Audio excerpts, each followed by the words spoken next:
Grab your popcorn and snacks. Find a comfy spot, take a seat or lie down, and let me transport you to a place of fantasy, ghost stories, ancient legends, odd creatures, alien encounters, and other magical topics. You may even decide to join the conversation. From faraway lands to your own backyard, with a small dash of pixie dust. Turn out the lights and open your minds. The journey is about to begin.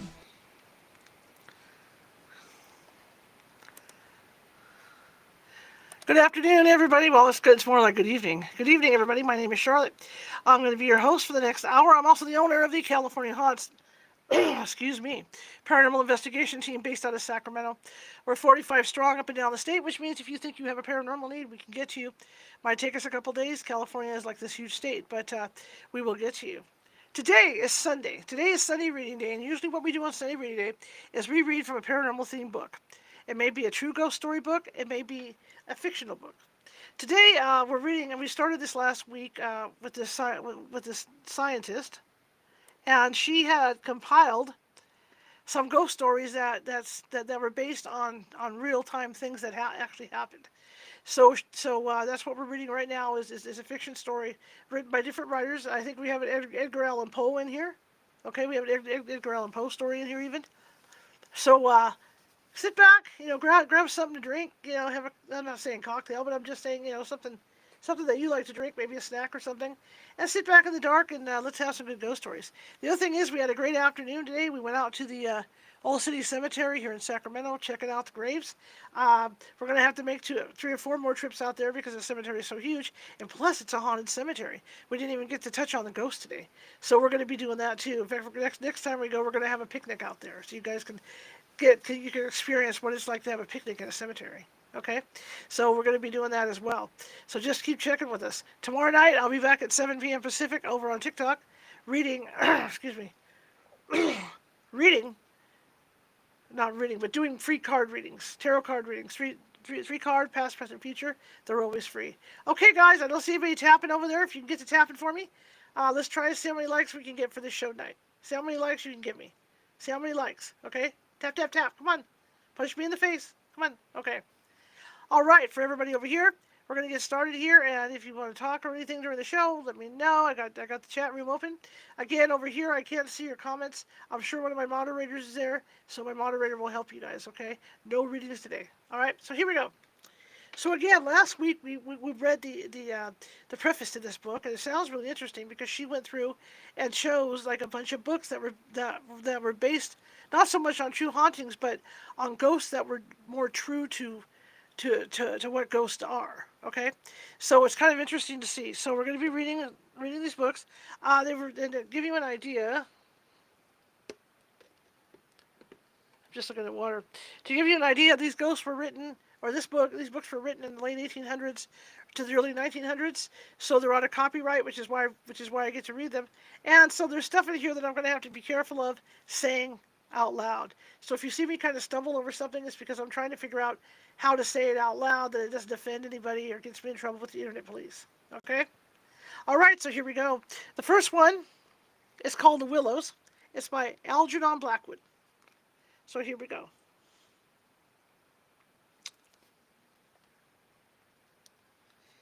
After leaving Vienna, and long before you come to Budapest, the Danube enters a region of singular loneliness and desolation, where its waters spread away on all sides, regardless of a main channel.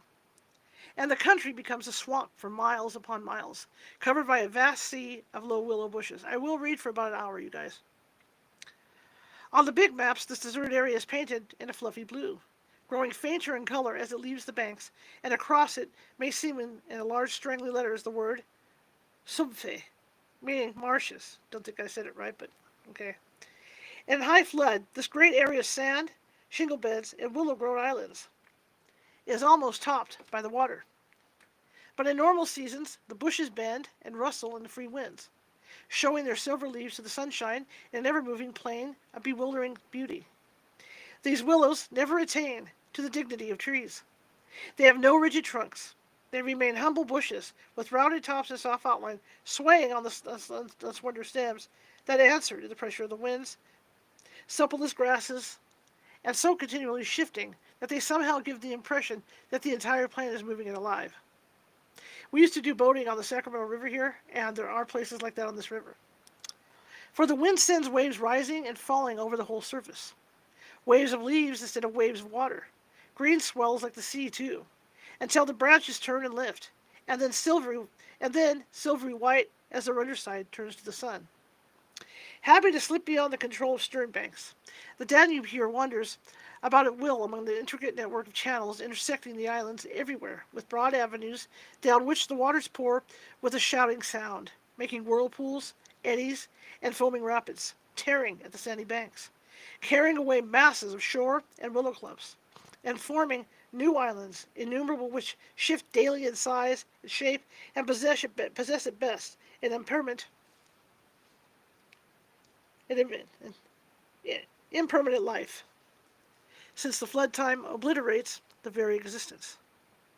Properly speaking, this fascinating part of the river's life begins soon after leaving Pressburg, and we, in our Canadian canoe, with gypsy tent and frying pan on board, reached it on the crest of a rising flood about mid-July. That very same morning, when the sky was reddening before sunrise, we had slipped swiftly through still sleeping Vienna, leaving it a couple of hours later, a mere patch of smoke against the blue hills of the Wienerwald on the horizon.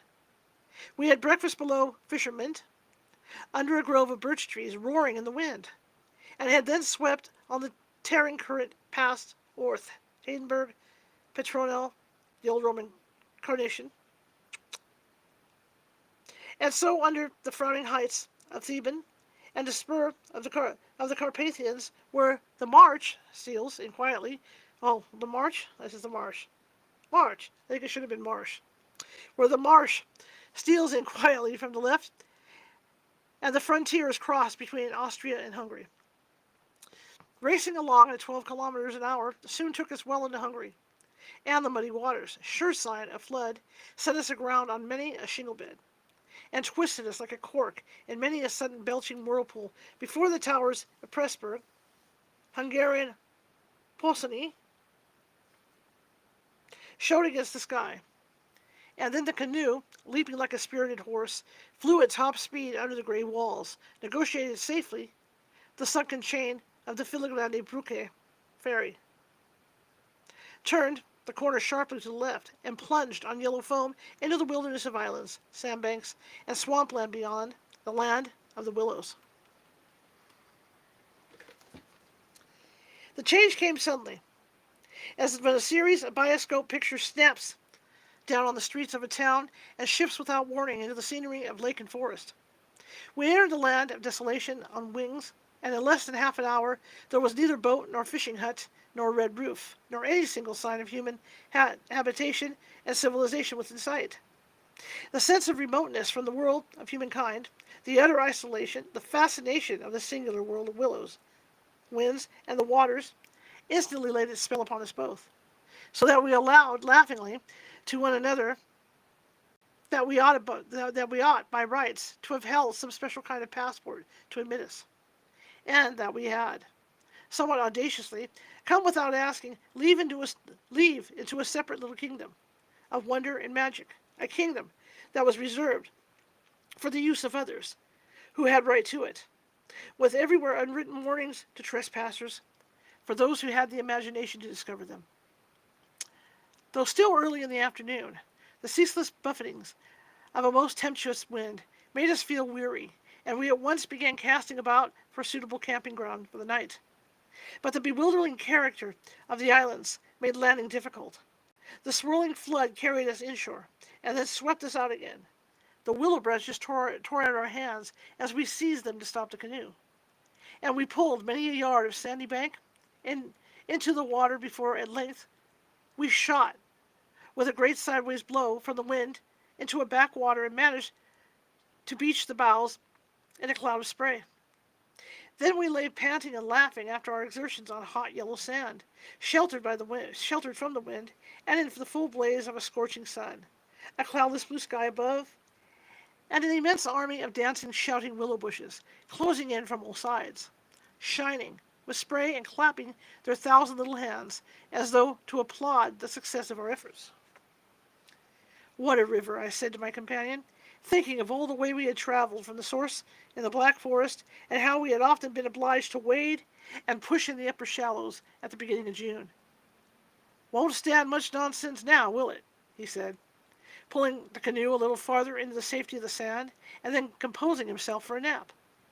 I lay by his side, happy and peaceful in the bath of the elements, water, wind, sand, and the great fire of the sun, thinking of the long journey that lay behind us, and of the great stretch before us to the Black Sea, and how lucky I was to have such a delightful and charming traveling companion as my friend, the Swede. We had made many similar journeys together, but the Danube, more than any other river I know, impressed us from the very beginning with its aliveness. From its tiny bubbling entry into the world among the pinewood gardens, I can't even say this word, so we're not going to go there, of D, until this moment when it began to play the great river game of losing itself among the deserted swamps, unobserved, unrestrained. It had seemed to us like following the growth of some living creature, sleepy at first, but later developing violent desires as it became conscious of its deep soul. It rolled like some huge fluid being through all the countries we had passed, holding our little craft on its mighty shoulders, playing roughly with us sometimes, yet always friendly and well-meaning, till at length we had come inevitably to regard it as a great personage. How, indeed, could it be otherwise, since it told us so much of its secret life? At night, we heard it singing to the moon, as we lay in our tent, uttering that odd sibilant note peculiar to itself, and said to be caused by the rapid tearing of the pebbles along its bed. So great is its hurrying speed. We knew, too, the voice of its gurgling whirlpools, suddenly bubbling up on a surface previously quite calm, the roar of its shallows and swift rapids as well, its constant steady thundering below all mere surface sounds, and that ceaseless tearing of its icy waters at the banks. How it stood up and shouted when the rains fell flat upon its face, and how its laughter roared out when the wind blew upstream and tried to stop its growing speed.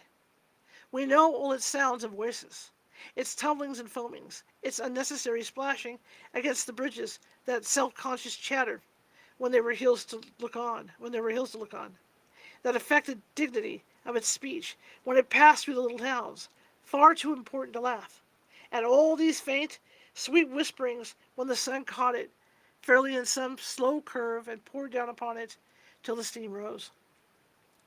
It was full of tricks, too. In its early life, before the great world knew it, there were places in the upper reaches among the Swabian forests, when yet the first whispers of its destiny had not reached it, where it elected to disappear through holes in the ground, to appear again on the other side of the porous limestone hills, and start a new river with another name, leaving, too, so little water in its own bed that we had to climb out and wade and push the canoe through miles of shallows. And the chief pleasure, in those early days of its irresponsible youth, was to lie low like Brer Fox, just before the little turbulent tributaries came to join it from the Alps, and to refuse to acknowledge them when in, but to run for miles side by side. The dividing line well marked, the very levels different, the Danube utterly declining to recognize the newcomer. Below Passau, however, it gave up this particular trick, for there the Inn comes in with the thundering power impossible to ignore, and so pushes, and incommodes the parent river, that there is hardly room for them in the long twisting gorge that follows, and the Danube is shoved this way and that against the cliffs, and forced to hurry itself with great waves and much dashing to and fro in order to get through the time. And during the fight, our canoe slipped down from its shoulder to its breast, and had the time of its life among the struggling waves. But the Inn taught the old river a lesson, and after Passau it no longer pretended to ignore new arrivals. This was many days back, of course, and since then we'd come to know the other aspects of the great creature, and across the Bavarian wheat plain of Straubing, she wandered so slowly under the blazing June sun that we could well imagine only the surface inches where water well below there moved, concealed, as by a silken mantle, a whole army of Unidines, passing silently and unseen down to the sea. and very leisurely too, lest they be discovered. Much, too, we forgave her because of her friendliness to the birds and animals that haunted the shores. Cormorants lined the banks in lonely places in rows, like short black palings. Gray crows crowded the shingle beds. Storks stood fishing in the vistas of shallower water that opened up between the islands, and hawks, swans, and marsh birds of all sorts filled the air with glinting wings and singing petulant cries. It was impossible to feel annoyed with the river's vagaries after seeing a deep leap with a splash into the water at sunrise and swim past the bows of the canoe. And often we saw fawns peering at us from the underbrush, or looked straight into the brown eyes of a stag as we charged full tilt round a corner and entered another reach of the river. Foxes, too, everywhere haunted the banks, tripping daintily among the driftwood and disappearing so suddenly that it was impossible to see how they managed it. But now, after leaving Pressburg, everything changed a little, and the Danube became more serious. It ceased trifling. It was halfway to the Black Sea, within scenting the distance almost of other stranger countries, where no tricks would be permitted or understood. It became suddenly grown up. It claimed our respect and even our awe. It broke out into three arms. For one thing, that only met again 100 kilometers farther down, and for a canoe, there were no indications which one was intended to be followed. If you take a side channel, said the Hungarian officer we met at the Pressburg shop, while buying provisions, you may find yourselves, when the flood subsides, 40 miles from anywhere, high and dry, and you may easily starve. There are no people, no farms, no fishermen. I warn you not to continue. The river, too, is still rising, and this wind will increase. The rising river did not alarm us in the least, but the matter of it being left high and dry by a sudden subsidence of the waters might be serious, and we had consequently laid in an extra stock of provisions.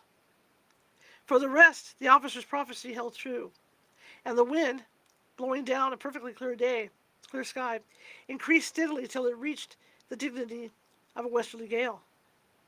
It was earlier than usual when we camped, for the sun was a good hour or two from the horizon, and leaving my friend still asleep on the hot sand, I wandered about in desultory examination of our hotel. The island, I found, was less than an acre in extent, and merely a sandbank standing some 2 to 3 feet above the level of the river.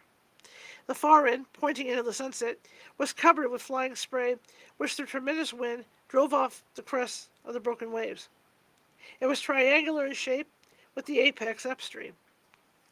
I stood there for several minutes, watching the crimson flood bearing down with a shouting roar, dashing in waves against the bank as though to sweep it bodily away, and then swirling by in two foaming streams on either side. The ground seemed to shake with the shock and rush, while the furious movement of the willow bushes, as the wind poured over them, increased the curious illusion that the island itself actually moved. Above for a mile or two, I could see the great river descending upon me.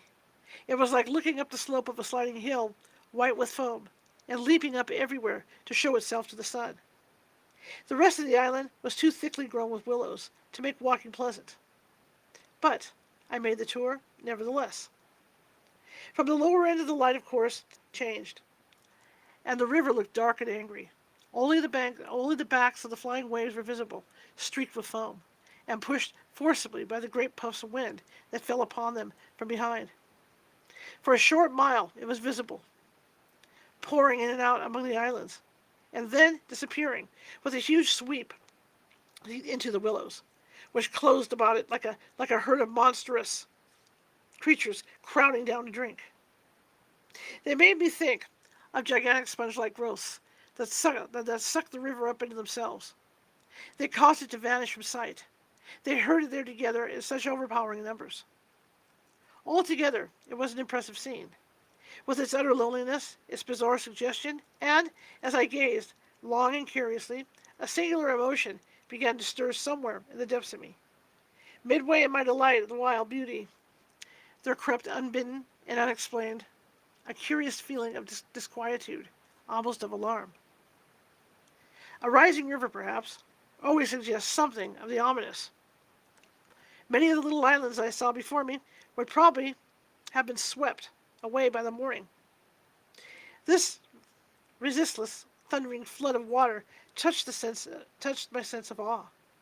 Yes, I was aware that my uneasiness lay deeper, far than the emotions of awe and wonder.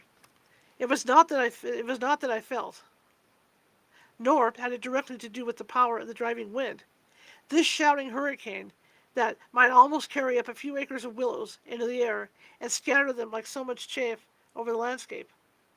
The wind was simply enjoying itself, for nothing rose out of the flat landscape to stop it, and I was conscious of sharing its great game with a kind of pleasurable excitement.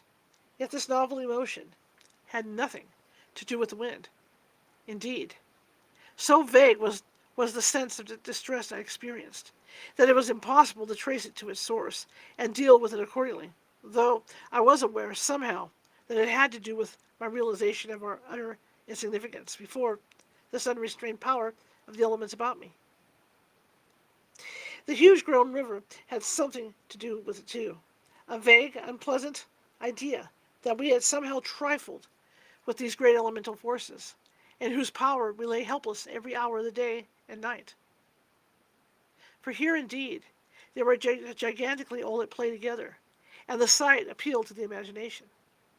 But my emotion, so far as I could understand it, seemed to attach itself more particularly to the willow bushes, to these acres and acres of willows crowding so thickly and growing there, swarming everywhere the eye could reach, pressing upon the river as though to suffocate it, standing in dense array mile after mile beneath the sky, watching, waiting, listening. And apart, quite from the elements, the willows connected themselves subtly with my malaise, attacking the mind insidiously somehow, by reason of their vast numbers, and contriving in some way or other to represent to the imagination a new and mighty power. A power, moreover, not altogether friendly to us. Great revelations of nature, of course, never failed to impress in one way or another, and I was no stranger to moods of this kind. Mountains overawe and oceans terrify, while the mystery of great forests exercises a spell peculiarly its own. But all of these, at one point or another, some were linked on intimately with human life and human experience. They stir comprehensible, even if alarming emotions. They tend, on the whole, to exalt. With this multitude of willows, however, it was something far different that I felt. Some essence emanated from them that besieged the heart. A sense of awe awakened? True. But of course, awe touched somewhere by a vague terror. There's serried ranks growing everywhere darker about me. As the shadows deepened, moving furiously yet softly in the wind, woke in me the curious and unwelcome suggestion that we had trespassed here upon the borders of an alien world. A world where we were intruders. A world where we were not wanted or invited to remain. Where we ran grave risks, perhaps. The feeling, however, though it refused to yield its meaning entirely to analysis, did not at the time trouble me by passing into menace. Yet it never left me quite, even during the very practical business of putting up the tent in a hurricane of wind and building a fire for the stew pot. It remained, just enough to bother and perplex and to rob a most delightful camping ground of a good portion of its charm. To my companion, however, I said nothing, for he was a man I considered devoid of imagination. In the first place, I could never have explained to him what I meant, and in the second, he would have laughed stupidly at me if I had. Hello, Pamela.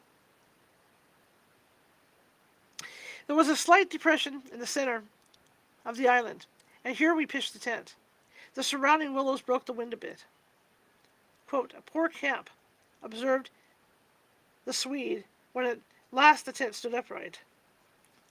"No stones and precious little firewood. I'm for moving on early tomorrow, eh? This sand won't hold anything." But the experience of a collapsing tent at midnight had taught us many devices, and we made the cozy gypsy house as safe as possible, and then set about collecting a store of wood to last till bedtime. Willow bushes dropped no branches, and driftwood was our only source of supply. We hunted the shores pretty thoroughly. Everywhere the banks were crumbling as the rising flood tore at them, and carried away great portions with a splash and a gurgle. The island's much smaller than when we landed, said the accurate Swede. It won't last long at this rate. We'd better drag the canoe close to the tent, and be ready to start at a moment's notice. I shall sleep in my clothes. He was a little distance off, climbing along the bank, and I heard his rather jolly laugh as he spoke. By Jove, I heard him call, a moment later, and turned to see what had caused his exclamation. But, for the moment, he was hidden by the willows, and I couldn't find him. What in the world's this? I heard him cry again, and this time his voice had become serious. I ran her quickly and joined him on the bank. He was looking over the river, pointing at something in the water. Good heavens, it's a man's body, he cried excitedly. Look! A black thing, turning over and over in the foaming waves, swept rapidly past. It kept disappearing and coming up to the surface again. It was about 20 feet from the shore, and just as it was opposite to where we stood, it lurched round and looked straight at us. We saw its eyes reflecting the sunset and gleaming in odd yellow as the body turned over. Then it gave a swift gulping plunge and dived out of sight in a flash. An otter, by gad, we exclaimed, in the same breath, laughing. It was an otter, alive and out on the hunt. Yet it had looked exactly like the body of a drowned man turning helplessly in the current. Far below it came to the surface once again, and we saw its black skin, wet and shining in the sunlight. Then, too, just as we turned back, our arms full of driftwood, another thing happened to recall us to the river bank. This time, it really was a man. And what was more, a man in a boat. Now, a small boat on the Danube was an unusual sight at any time. But here in this deserted region, and at flood time, it was so unexpected as to constitute a real event. We stood and stared. Whether it was due to the slanting sunlight or the refraction from the wonderfully illuminated water, I can't say. But whatever the cause, I found it difficult to focus my sight properly upon the flying apparition. It seemed, however, to be a man standing upright in a sort of flat-bottomed boat, steering with a long oar, and being carried down the opposite shore at a tremendous pace. He apparently was looking across in our direction, but the distance was too great and the light too uncertain for us to make out very plainly what he was about. It seemed to me that he was gesturing towards us and making signs at us. His voice came across the water to us shouting something furiously, but the wind drowned it so that no single word was audible. There was something curious about the whole appearance, man, boat, signs, voice, that made an impression on me out of all the proportion to its cause. He's crossing himself, I cried. Look, he's making the sign of the cross. I believe you're right, the Swede said, shading his eyes with his hand and watching the man out of sight. He seemed to be gone in a moment, melting away down there into the sea of willows, where the sun caught them in the bend of the river and turned them into a great crimson wall of beauty. Mist, too, had begun to rise, so that the air was hazy. But what in the world is he doing at nightfall on this flooded river? I said, half to myself. Where is he going at such a time, and what did he mean by his signs and shouting? Do you think he wished to warn us about something? He saw our smoke and thought that we were spirits, probably, laughed my companion. These Hungarians believe in all sorts of rubbish. You remember the shopwoman at Pressburg warning us that no one ever landed here because it belonged to some sort of beings outside man's world? I suppose they believe in fairies and elementals, possibly demons too. That peasant in the boat saw people on the islands for the first time in his life, he added, and after a slight pause, and it scared him, that's all. The Swede's tone of voice was not convincing, and his manner lacked something that was usually there. I noticed the change instantly while he talked, though without being able to label it precisely. If they had enough imagination. I laughed loudly. I remember trying to make as much noise as I could. If you ain't tapping, you must be napping. Come on, here, punch me in the nose over there. Thank you. Thank you for the lightning. They, they might well, people, as much stories as I could, they might well, people, a place like this with the old gods of antiquity. The Romans must have haunted all this region more or less with their shrines and sacred groves and elemental deities. The subject dropped, and we returned to our stew pot, for my friend was not given to imaginative conversation, as a rule. Moreover, just then I remember feeling distinctly glad that he was not imaginative. His stolid, practical nature suddenly seemed to me welcome and comforting. It was an admirable temperament. I felt he could steer down rapids like a red Indian. I'm sorry, like a native, like a, well, that's the best I can do. I'm sorry, slip through. Shoot dangerous bridges and whirlpools better than white any white man I ever saw in a canoe. See what I mean? He was a grand fellow for an adventurous trip, a tower of strength, when untoward things happened. I looked at his strong face and light, curly hair as he staggered along under his pile of driftwood, twice the size of mine, and I experienced a feeling of relief. Yes, I was distinctly glad just then that the Swede was what he was, and that he never made remarks that suggested more than they said. The river's still rising, though, he added, as if following out some thoughts of his own, and dropping his load with a gasp. This island will be under water in 2 days if it goes on. I wish the wind would go down, I said. I don't care a fig for the river. The flood, indeed, had no terrors for us. We could get off at 10 minutes' notice, and the more water the better. We liked it. It meant an increasing current, and the obliteration of the treacherous shingle beds that so often threatened to tear the bottom out of the canoe. Contrary to our expectations, the wind did not go down with the sun. It seemed to increase with the darkness, howling overhead and shaking the willows round us like straws. Curious sounds accompanied it, sometimes, like the explosion of heavy guns, and it fell upon the water and the island in great flat blows of immense power. It made me think of the sounds a planet must make. Could we only hear it, driving along through space? But the sky kept wholly clear of clouds, and soon after supper the full moon rose up in the east and covered the river and the plain of shouting willows with a light like the day. We lay on the sandy patch beside the fire, smoking, listening to the noises of the night round us, and talking happily of the journey we had already made and of our plans ahead. The map lay spread in the door of the tent, but the high wind made it hard to study, and presently we lowered the curtain and extinguished the lantern. The firelight was enough to smoke and see each other's faces by, and the sparks flew about overhead like fireworks. A few yards beyond, the river gurgled and hissed, and from time to time a heavy splash announced the falling away of further portions of the bank. Our talk, I noticed, had to do with the faraway scenes and incidents of our first camps in the Black Forest, or of other subjects altogether, remote from the present setting.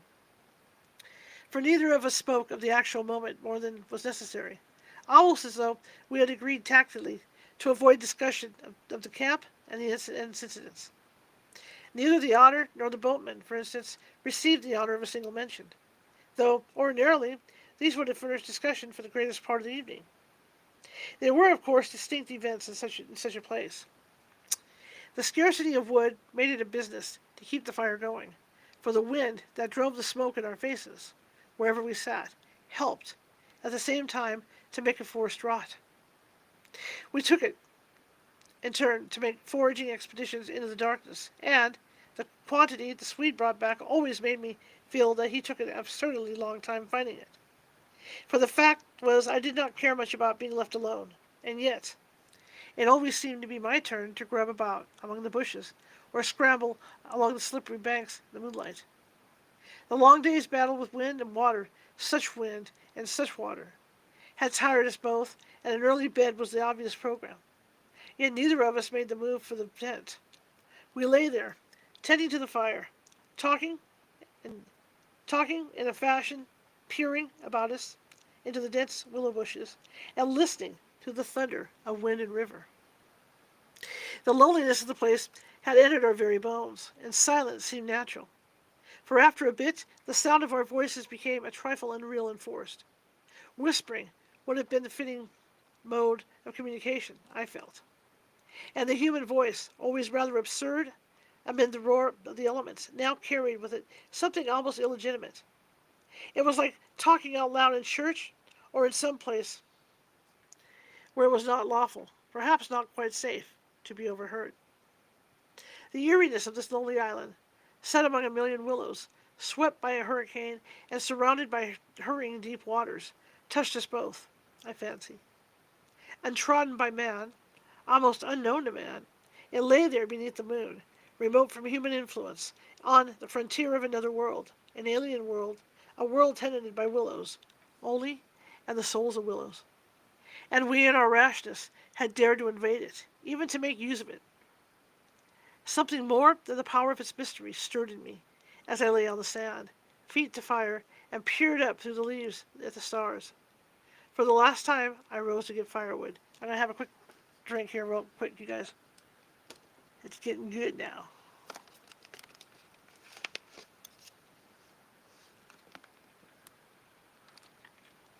That wasn't much, was it? Let me grab something else. You're going to hear the drop. Ready? Here's the drop. There we go. More substantial. Ah, much better. Oh man, speaking of dust, it was dusty out there today at the cemetery. Ugh. It was fun but dusty. Okay. When this says burnt up, I said firmly, I shall turn in, and my companion watched me lazily as I moved off into the surrounding shadows. For an unimaginative man, I thought he seemed usually receptive that night, unusually open to suggestion of things other than sensory. He too was touched by the beauty and loneliness of the place. I was not altogether pleased.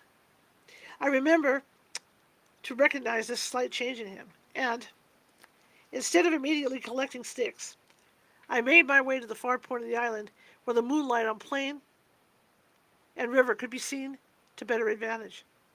The desire to be alone had come suddenly upon me. My former dread returned in force. There was a vague feeling in me I wished to face and probe to the bottom. When I reached the point of the sand jutting out among the waves, the spell of the place descended upon me with a positive shock. No mere scenery could have produced such an effect. There was something more here, something to alarm. I gazed across the waste of wild waters. I watched the whispering willows.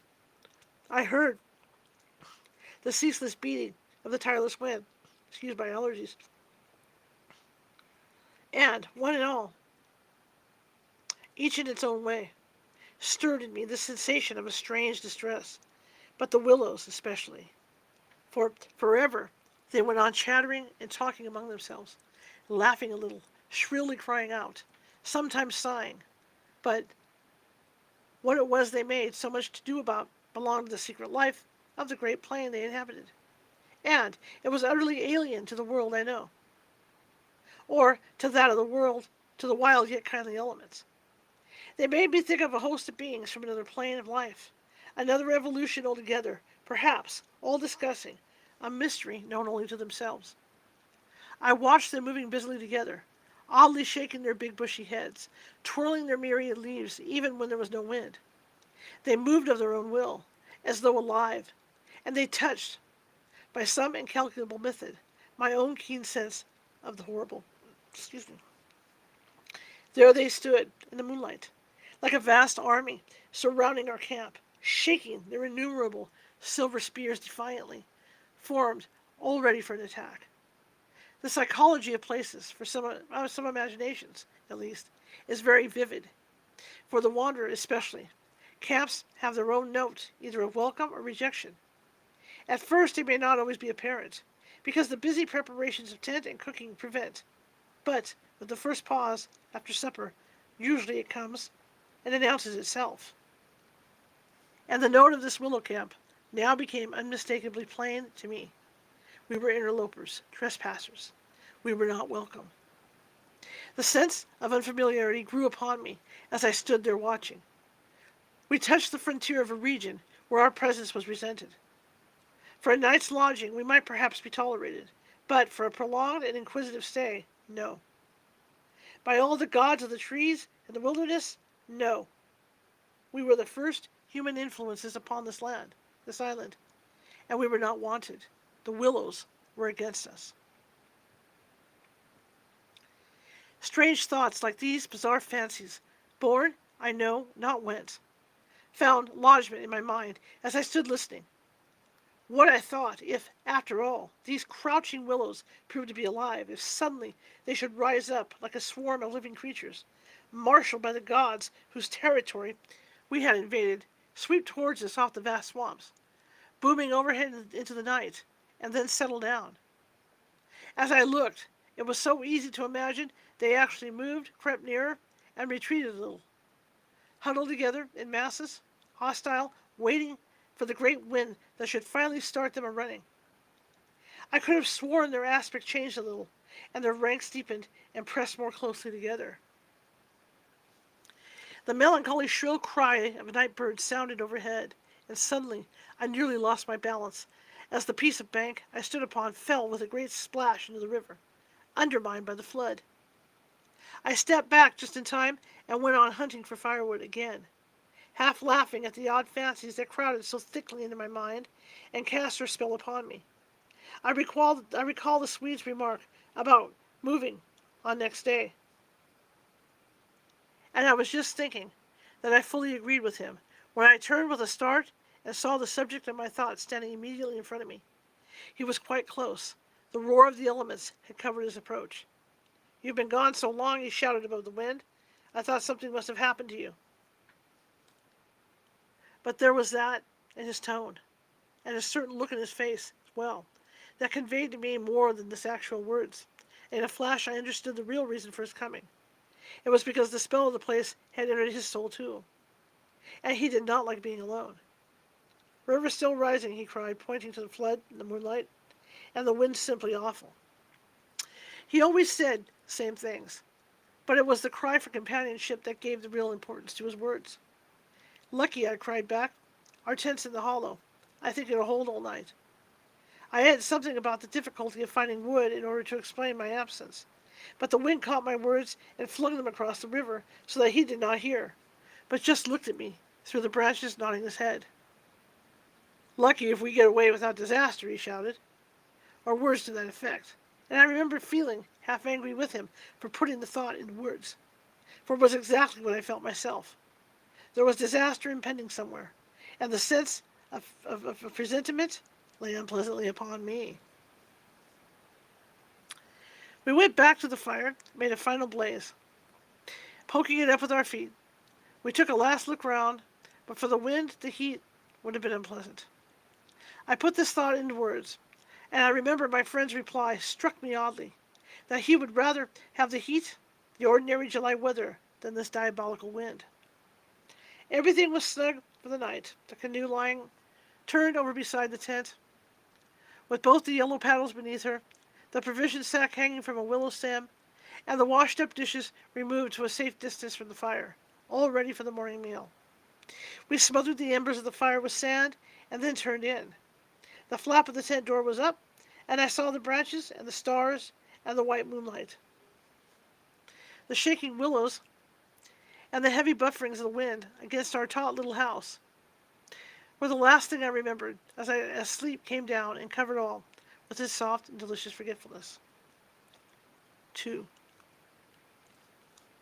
Suddenly, I found myself lying awake, peering from my sandy mattress through the door of the tent. I looked at my watch, pinned against the canvas, and saw by the bright moonlight that it was just past 12 o'clock, the threshold of a new day, and I had therefore slept a couple of hours. The Swede was asleep, still beside me. The wind howled as before. Something plucked at my heart and made me feel afraid. There was a sense of disturbance in my immediate neighborhood. I sat up quickly and looked out.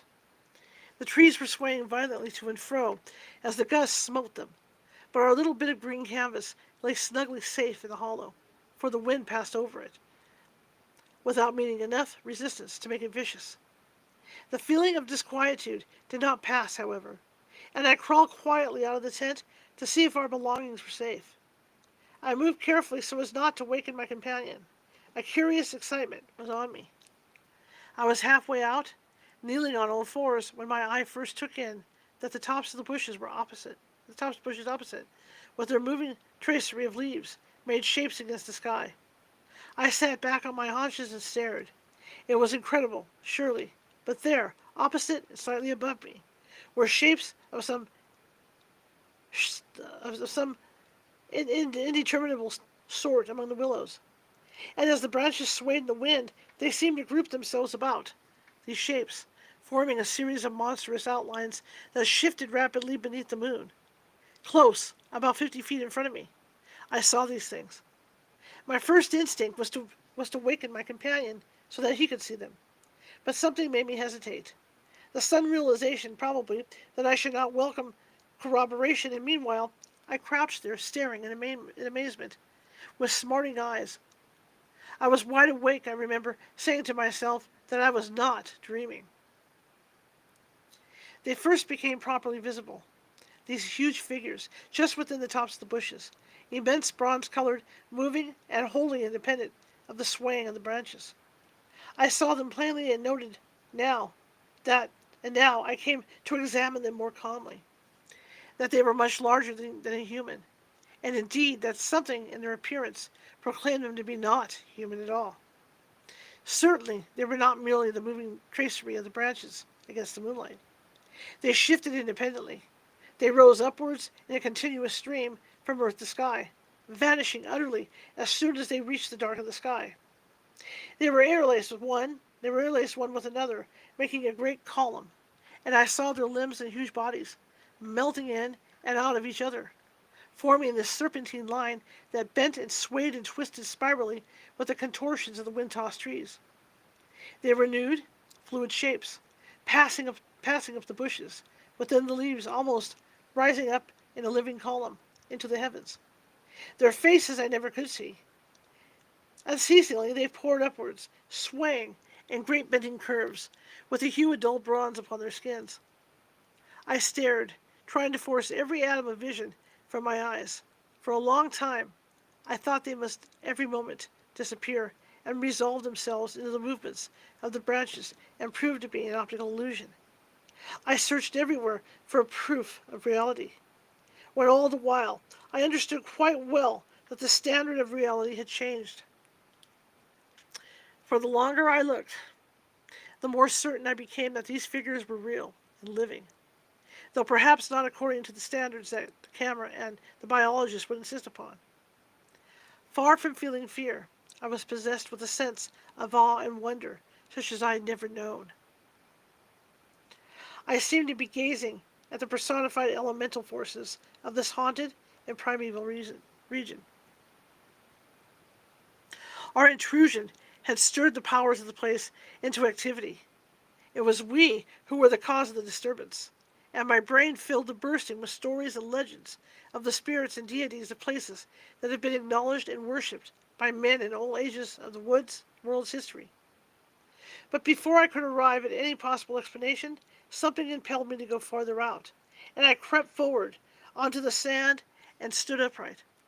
I felt the ground still warm under my bare feet. The wind tore at my hair and face, and the sound of the river burst upon my ears with a sudden roar. These things, I knew, were real, and proved that my senses were acting normally. Yet the figures still rose from the earth to heaven, silent, majestically, in a great spiral of grace and strength that overwhelmed me at length with a genuine deep emotion of worship. I felt that I must fall down and worship, absolutely worship.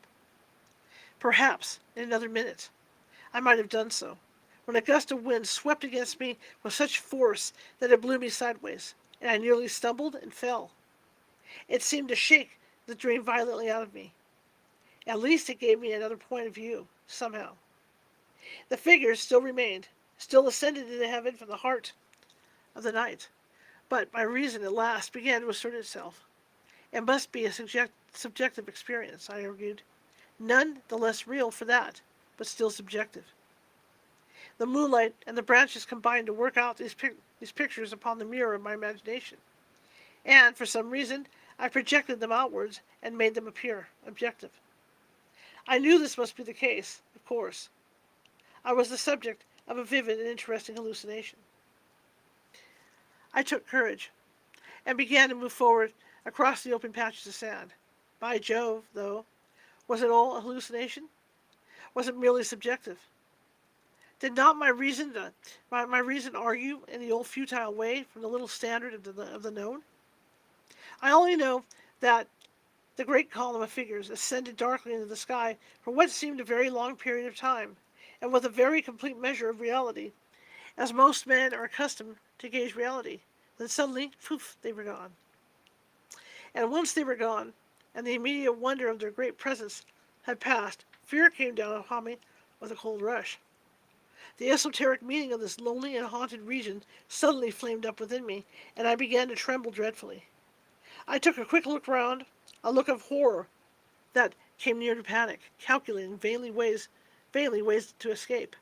And then, realizing how helpless I was to achieve anything really effective, I crept back silently into the tent and lay down again upon my sandy mattress, first lowering the door curtain to shut out the sight of the willows in the moonlight, and then burying my head as deeply as possible beneath the blankets to deaden the sound of the terrifying wind. Part 3. Hey, Debbie, how's it going?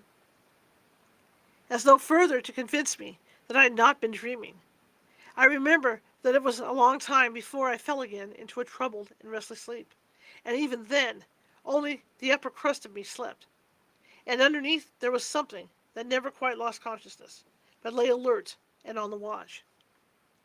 But this second time, I jumped up with a genuine start of terror. It was neither the wind nor the river that woke me, but the slow approach of something that caused the sleeping portion of me to grow smaller and smaller, till at last it vanished altogether, and I found myself sitting bolt upright, listening. Outside, there was a sound of little patterings. They had been coming, I was aware, for a long time, and in my sleep they had first become audible. I sat there nervously, wide awake, as though I had not slept at all. It seemed to me that my breathing came with difficulty, and that there was a great weight upon the surface of my body. In spite of the hot night, I felt clammy and cold and shivered. Something surely was pressing steadily against the sides of the tent and weighing down upon it from above. Was it the body of the wind? Was this the pattering rain, the dripping of the leaves? The spray blown from the river by the wind and gathering in big drops? I thought quickly of a dozen things. Then suddenly, the explanation leaped into my mind. A bough from the poplar. The only large tree on the island had fallen with the wind, still half caught by the other branches, and would fall with the next gust and crush us. And meanwhile, its leaves brushed and tapped upon the tight canvas surface of the tent. I raised the loose flap and rushed out, calling to the Swede to follow. But when I got out and stood upright, I saw that the tent was free. There was no hanging bough. There was no rain or spray. Nothing approached. A cold gray light filtered down through the bushes and lay on the faintly gleaming sand. Stars still crowded the sky directly overhead, and the wind howled magnificently, but the fire no longer gave out any glow. And I saw the east reddening in streaks through the trees. Several hours must have passed since I stood there before, watching the ascending figures, and the memory of it now came back to me horribly like an evil dream. Oh, how tired it made me feel, that ceaseless raging wind. Yet, through the deep lassitude of a sleepless night was on me. The deep lassitude of a sleepless night was on me. My nerves were tingling with the activity of an equally tireless apprehension, and all idea of repose was out of the question. The river, I saw, had risen further. Its thunder filled the air, and a fine spray made itself felt through my thin, sleeping shirt. Yet nowhere did I discover the slightest evidences of anything to cause alarm. This deep, prolonged disturbance in my heart remained wholly unaccounted for. My companion had not stirred when I called him, and there was no need to waken him now. I looked about me carefully, noting everything. The turned over canoe, the yellow paddles, 2 of them, I'm certain, the provision sack, and the extra lantern hanging together from the tree. And crowding everywhere about me, enveloping all, the willows, those endless shaking willows. A bird uttered its morning cry, and a string of duck passed with whirring flight overhead in the twilight. The sand whirled dry and stinging about my bare feet in the wind. I walked round the tent and then went out a little way into the bush, so that I could see across the river to the farther landscape. And the same profound yet indefinable emotion of distress seized upon me again, as I saw the sea of bushes stretching to the horizon, looking ghostly and unreal in the wan light of dawn. I walked softly here and there, still puzzling over that odd sound of infinite pattering, and of that pressure upon the tent that had wakened me. It must have been the wind. I reflected, the wind beating upon the loose, hot sand driving the dry particles smartly against the taut canvas, the wind dropping heavily upon our fragile roof. Yet all the time, my nervousness and malaise increased. I crossed over to the farther shore and noted how the coast line had altered in the night, and what masses of sand the river had torn away. I dipped my hands and feet into the cool current and bathed my forehead. Already there was a glow of sunrise in the sky and the exquisite freshness of coming day. On my way back, I passed purposefully beneath the very bushes where I had seen the column of figures rising into the air. And midway among the clumps, I suddenly found myself overtaken by a sense of terror. From the shadows, a large figure went swiftly by. Someone passed me, and sure as ever, man did. It was a great staggering blow from the wind that helped me forward again, and once out in the more open space, the sense of terror diminished strangely. The winds were about and walking, I remember saying to myself, for the winds often move like great presence under the trees, and, altogether, that hovered about me was such an unknown and immense kind of fear, so unlike anything I had ever felt before, that it would woke a sense of awe and wonder in me that did much to counteract its worst effects. And when I reached a high point in the middle of the island from which I could see the wide stretch of the river, crimson in the sunrise, the whole magical beauty of it all was so overpowering that a sort of wild yearning woke in me, and almost brought a cry up into the throat. But this cry found no expression, for as my eyes wandered from the plain beyond to the island round me and noted our little tent half hiding among the willows, a dreadful discovery leaped out at me, compared to which my terror for the walking winds seemed to be nothing at all. For a change, I thought, had somehow come about in the arrangement of the landscape. It was not that my point of vantage gave me a different view, but that the alteration had apparently been effected in a relation of the tent to the willows, and of the willows to the tent. Surely the bushes now crowded much closer, unnecessarily, unpleasantly close. They had moved nearer. Creeping with silent feet over the shifting sands, drawing nearer by soft, unhurried movements. The willows had come closer during the night. But had the wind moved them, or had they moved by themselves? I recalled the sound of the infinite small patterings and the pressure upon the tent and upon my own heart that caused me to wake in terror. I swayed for a moment in the wind like a tree, finding it hard to keep my upright position on the sandy hillock. There was a suggestion here of personal agency, of deliberate intention, of aggressive hostility, and it terrified me into a sort of rigidity. Then the reaction followed quickly. The idea was so bizarre, so absurd, that I felt inclined to laugh.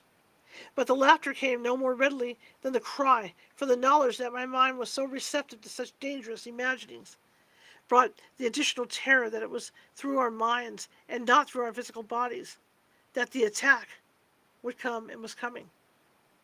Double tap, come on, double tap. Show me some love over on TikTok. I gotta have some water real quick, guys.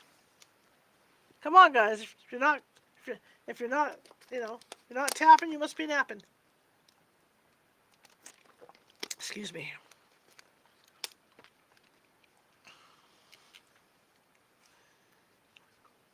The wind buffeted me about, and very quickly it seemed the sun came up over the horizon, for it was after 4 o'clock, and I must have stood on that little pinnacle of sand longer than I knew, afraid to come down at close quarters with the willows.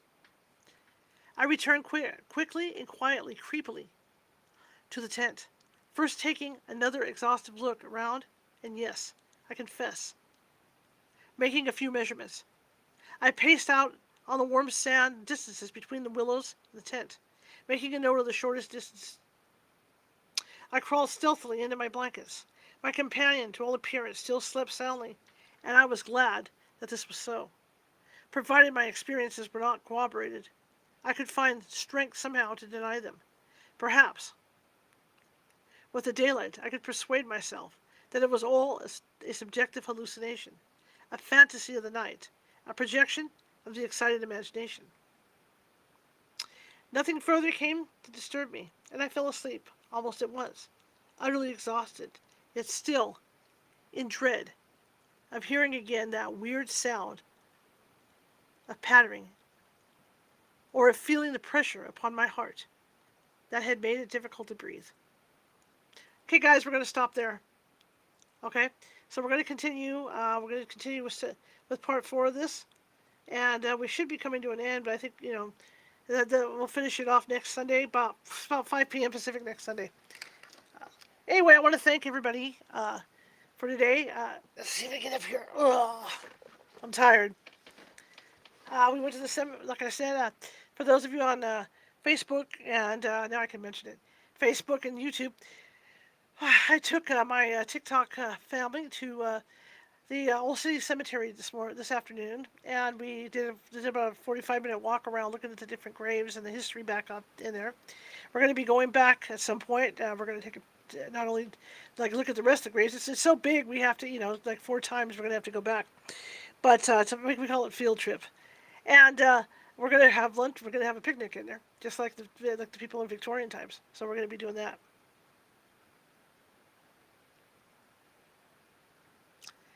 Anyway, I want to thank everybody. Tomorrow night I'll be back. I'm off tonight. Tomorrow night I'll be back at 7 p.m. Pacific on TikTok, doing 3-card tarot card readings, past, present, future, for free.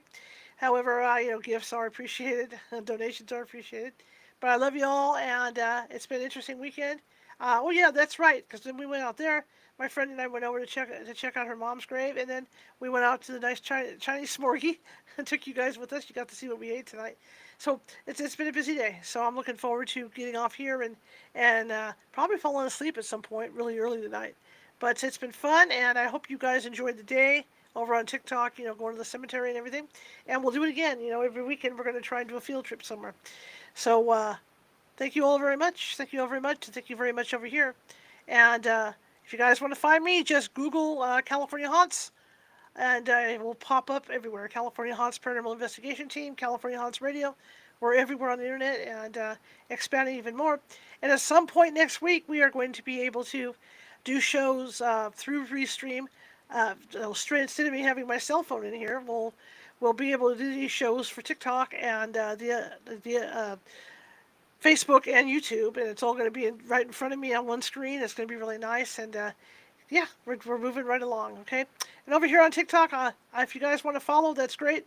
I have a goal of 8,000 followers by the end of May, and we're trying to hit 20 subscribers. So if you feel like you want to subscribe, there's going to be discounts on psychic development classes and things like that. And there's going to be some trips maybe to the cemetery that we take for subscribers, as a subscriber-only thing. It'll be kind of fun, to do, and just start doing some fun stuff. Maybe we're gonna go camping, do some fishing, do a whole bunch of stuff. Okay, and for you guys over here, I have to talk to both of you. You guys can come along too. All right. If you want to join TikTok, that's cool. If not, there's times that I can go live to both of you guys, and at the same time to all you guys, and take you with us camping and fishing and all that stuff. So we have a lot to look forward to this season, and we're starting to really power up. I do not do co-host, lady. Thank you for the heart puffs. Thank you for the lightning. Thank you. But thank you guys all very much. And I see my sister's in the room. I see that Pamela's in the room, and I know Maurice's out there listening, and everybody else is listening over here on TikTok. So hope you guys have a great rest of your weekend, and we are going to get these shows going as far as California Haunts Radio. Going to start rolling with these things. I'm lining guests up and stuff. We're going to start having them more on a consistent basis. I've been trying to get a pattern going between doing my TikTok shows and balancing this over here and then balancing life in general. So I'm trying to get all this stuff balanced. So we're almost there to where I can actually do this stuff. All right. Thank you all, and I'll see you I will see you when I see you over here. And again, join me over on TikTok. We have a blast. Bye.